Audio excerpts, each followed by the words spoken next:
two-rudder system. And this system was known in ancient Arabia. They were the Phoenicians of the east, of the Indian Ocean. The Arabians, they were the shipbuilders. This has definitely been established. So the idea of ships and masts and sails, we don't know. Nephi doesn't say anything about the sails. But the idea that the wood was available. Now there are some who argue that the ships, they imported the wood for the ships, the teak wood from India. That would imply that there were others there with Nephi. The discussion is still ongoing. There are some scholars who argue Nephi was alone. There's others who argue that no, Nephi had to have had help. And he had to have had the wood imported from a foreign country, the teak wood. But that is what the ancient Arabians did. They certainly did build ships. So they have the evidence for the shipbuilding.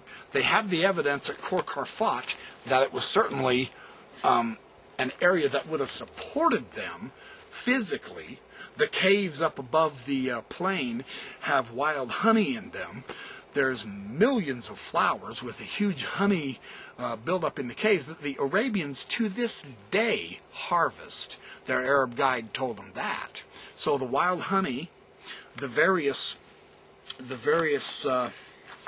types of foods that they had available to them in Bountiful was also understood to consist of figs, date palms. They listed several different ones. I can't find it right now, but they listed several different types of fruits, tubers, roots, etc. The freshwater supply was there. The mountain that Nephi claims he went up and prayed on to receive instruction, there is a mountain at Khor Karfat. It's the one highest peak right at the bay. That mountain has 200-foot high cliffs. There's one section in the Book of Mormon where Nephi said that Laman and Lemuel tried to kill him by throwing him into the sea. And I used to envision, how could that be a problem, dude? If they throw you in the ocean, you stand up and you walk back up on the beach. I mean, God, that's nothing to it. But not so if they got him on that mountain. Because those cliffs are 200 feet high, it definitely would have killed him. And then the rocks are below. And they show pictures of that in that video. You have to get this video. You have to get this book, The Journey of Faith. It's absolutely sensational on discussing the serious plausibility of Nephi's shipbuilding, the area of Bountiful, the Arabian travels through the desert. Absolutely everything is plausible, right down to the nitty-gritty details discussed in the Book of Mormon.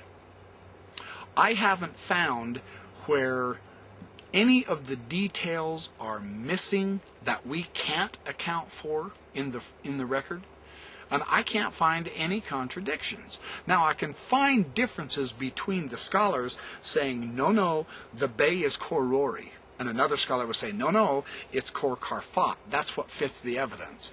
The incredibly interesting thing is, we have an embarrassment of riches. There's more than one candidate for several different items.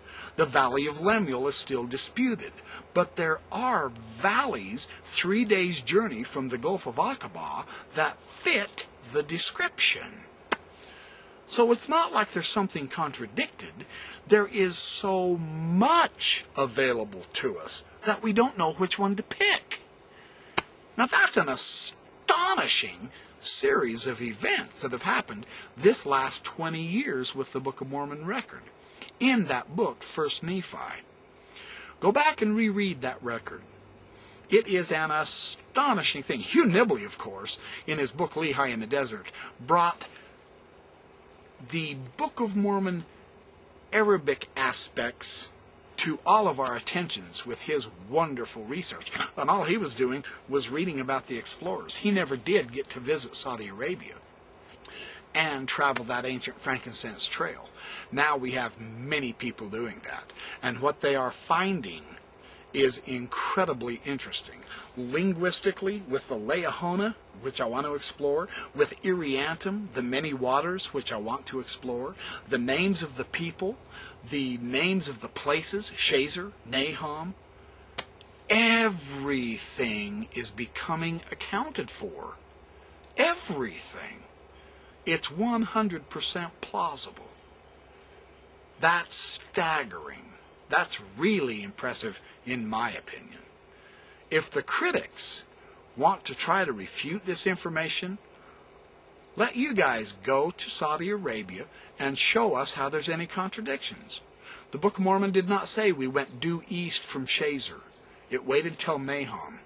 It's even properly named. They even use it appropriately to bury Ishmael. From there on, they turn due east.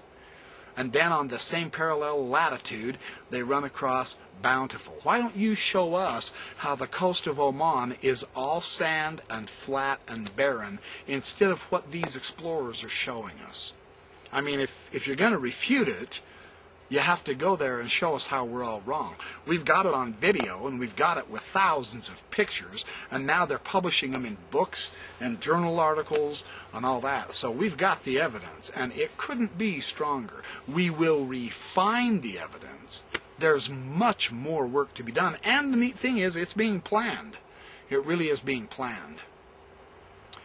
This argument that is brought against the Book of Mormon, that it has no archaeological evidence, that it has no historical verification, that it has no geography, that it has no correct geology, no botany, no accurate linguistics. This argument is fundamentally and absolutely false. There is no question about that. Now the evidence is beginning to come in, and if the critics don't stay up to date, you can safely ignore them when they start arguing against it. I've even had critics on my YouTube, after all of my numerous dozens of videos on the Book of Mormon, still declare to me, well, you may have the videos, but there's still no archaeological evidence.